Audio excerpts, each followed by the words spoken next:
Hart and the family, and in particular, you're probably familiar with Bret Hart and Owen Hart as WWF guys. So they were somewhat of celebrities in Calgary at the time.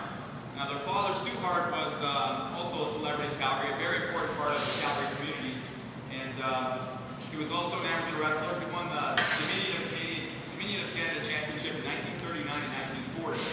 He's a phenomenal storyteller. He's passed away now, but we had a chance to meet him and talk to him. He's a very good storyteller, and he has so many stories about professional wrestling and amateur wrestling, and his, I'm not sure you guys are really young to be part of stories around where he'd had people down in the dungeon, in the basement. He'd always been telling stories when guests would come over to his house, and he'd drag them to the basement, and they'd be stretched. So he'd take them down there, and he'd wrestle no matter who they are, football players, professional boxers, it didn't matter.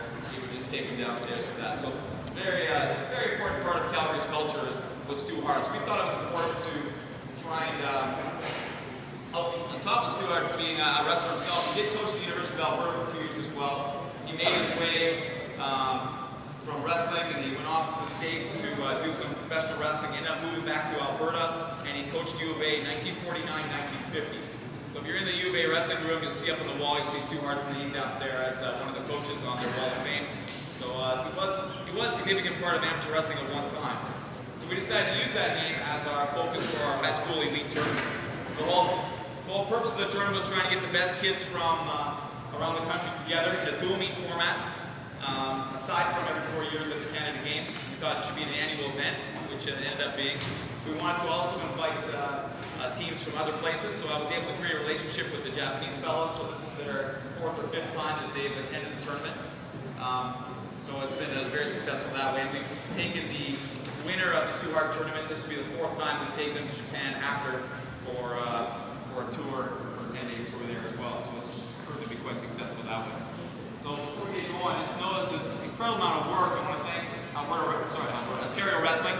In particular, I know the Japanese guys have been to Beamsville, and they're visiting Milton right now, and they're going to Barrie right afterward. Incredible amount of work, so appreciate that. Kim and Chris doing a ton of work to get this together, so I really appreciate it.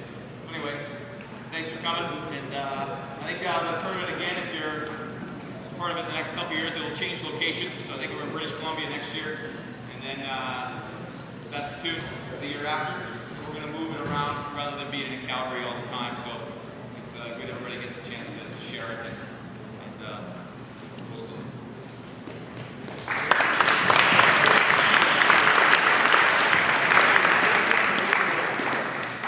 Now to bring greetings from Ontario Wrestling, the president of Ontario Amateur Wrestling, Dr. James.